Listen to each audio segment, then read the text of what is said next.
she was pregnant and she was going to be induced that day, and you decided to put your hands on her. I don't understand how is she getting in your head that you would be hitting a pregnant woman who's about to deliver your child. And she had bruising and swelling to the eye, along with busted vessels in her eye. That's what you did. I used to do CPS cases, and parents would tell me I will walk through fire for my children. Yes, ma'am. They would say that because they knew nobody had a fire for them to walk through. Court is finding you guilty. All right, everyone. Today's court hearing is extremely intense and serious. The defendant in this case was found guilty of brutally assaulting and abusing his pregnant girlfriend. The atmosphere in the courtroom is heavy, and the judge does not hold back, delivering a powerful statement before handing down a very harsh sentence. Watch until the end and let me know your thoughts on this case in the comments. If you enjoy content like this, make sure to like and subscribe. Let's get into it. Pregnant person, that's a third-degree felony. The range of punishment is anywhere from 2 to 10 years in prison and up to a $10,000 fine. Did you understand? Yes, ma'am. All right, we can go off the record. I'm looking at this plea bargain agreement, and there's to be no harmful or injurious contact with Stephanie Ortiz. That's her by her request, Judge. I'm not following. I'm not going to follow that. Even though that's her request. No, I mean, no, even though it's a request, according to what I'm about to receive, he is a person who is hitting on, not in a loving manner, a pregnant person. I mean, was she pregnant at the time? Yes, ma'am. So if, you know. She's requesting, and I'm sorry, Judge, may I speak? Sure. She's requesting it for her convenience. They've been doing custody exchanges for the last almost a year through a third-party person, and it's her request. She reached out to me, filled out an affidavit of non-prosecution, and requested that. So I'm not following that. So if you all want to withdraw your plea now, you can, but I am not doing a no harmful or injurious contact for somebody who's accused, and I haven't read the steps yet, who's accused of hitting a pregnant person. That's fine, Judge. They're no longer in a relationship. The only relationship is for the benefit of their children. He has no interest in communicating with her beyond that. All right. So I'm not going to follow that. So y'all have a choice. Either you can go to jury trial, or either you all can change that part of your plea bargain agreement. We're proceeding with the no contact, Judge. All right. If you all want to change that, the court will find there's sufficient evidence to find you guilty. The court will defer finding of guilt as you've applied for deferred adjudication. Are we proceeding with sentencing? We are, Judge. Anything you wish to say on behalf of your client? Judge, we would just request that you follow the agreement between the state and defense. Mr. Casillas is wanting to move forward in a direction that's appropriate for his children. He understands what went wrong, and he wants to take full responsibility for that. And he has had no issues since the arrest on this date, and they have been successfully co-parenting since that time. There was a CPS case, Judge, that was closed out for no finding. All right. How old are you? 21, Your Honor. How many children do you have? 2, Your Honor. What are their ages? 1 year and 6 months. 1 year and what? 1 year and 6 months. Are you employed? Yes, Your Honor. What do you do? I work at Amazon at Facility Warehouse. All right. So why do you keep hitting on Stephanie Ortiz? At one point, I'm assuming you loved her because you have children with her. Yes, Your Honor. So why do you keep hitting on her? It was just me not being in the right state of mind, me letting my feelings get to myself and not just thinking right and thinking straight. That makes no sense to me.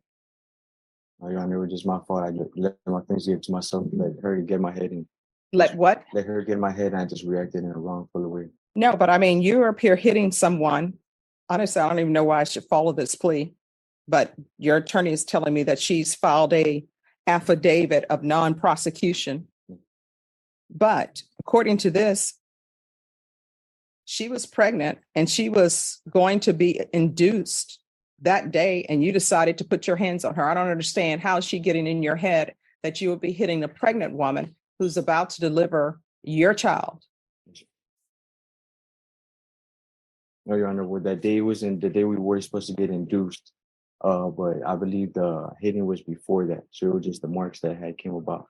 But you still hit her while she... This guy actually had the nerve to correct the judge, and not once did he show any real remorse for what he did. Instead of owning up to beating his girlfriend and expressing regret, he starts arguing about how far along she was in her pregnancy. Seriously? You're in court for abuse, and your main concern is debating the due date? The audacity is unreal. From the way he carries himself, it honestly feels like he doesn't think he did anything wrong. There's no humility, no accountability, just excuses. What do you guys think? Is he completely out of touch with reality, or does he actually believe he was justified? Drop your thoughts in the comments, and let's get back into it. Appropriate to hit anyone anyway, No, it's not, Your Honor. but obviously she was pregnant. And what she's saying in this documentation, I want you to tell you the reason why I'm saying no contact, Yes, Your Honor. because what she's saying in this police report is this is not the first time that you've been abusive to her. And the police took photos and she had bruising and swelling to the eye, along with busted vessels in her eye. That's what you did. So the two children you have, is this a boy and a girl, or two boys or two girls? Girl and All right.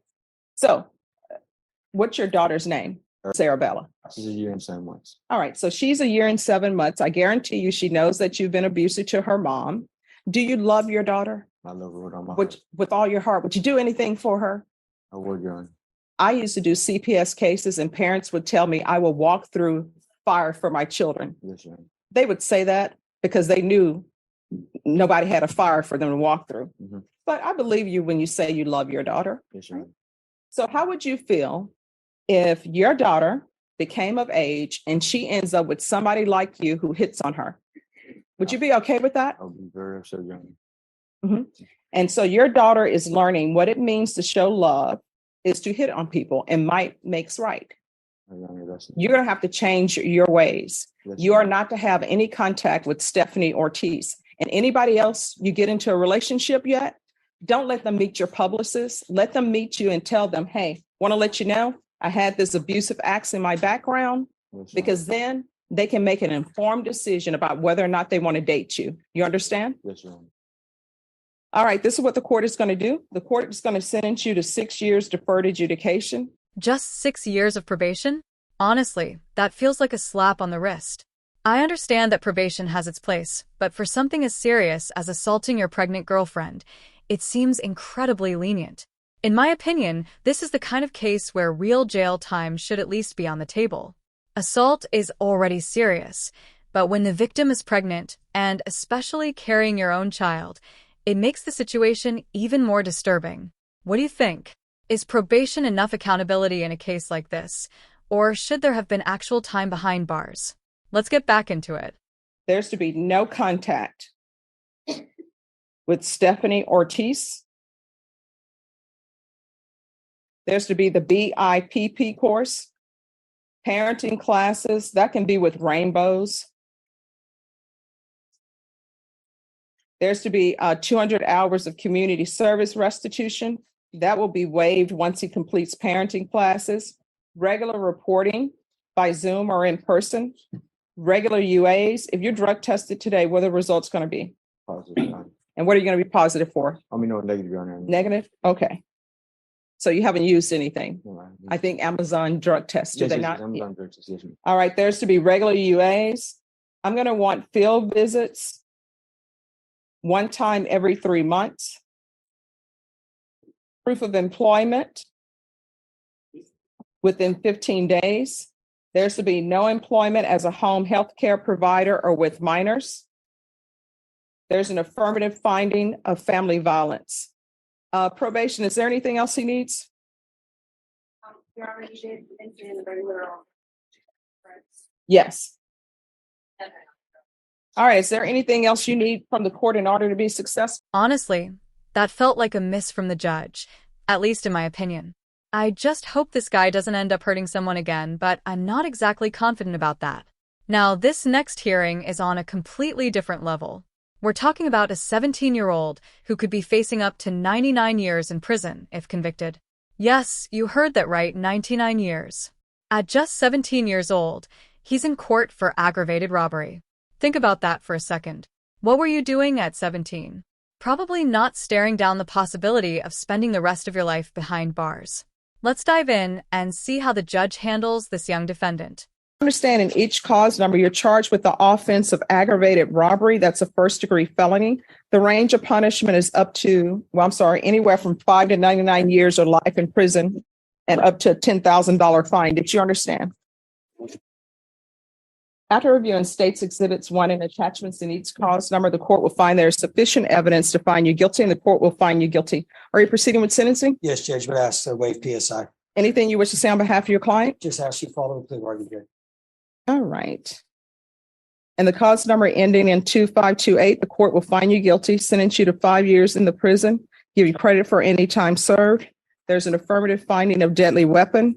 This will run concurrent with 2023 CR 2529. Taking consideration 2023 CR 2621, 2527, 699185, and 184. There's to be restitution, if any, to Isaac Cervantes, Cameron Carroll, Kyle Sutherland, and Stephanie Lefevre, and also no contact with any of those parties.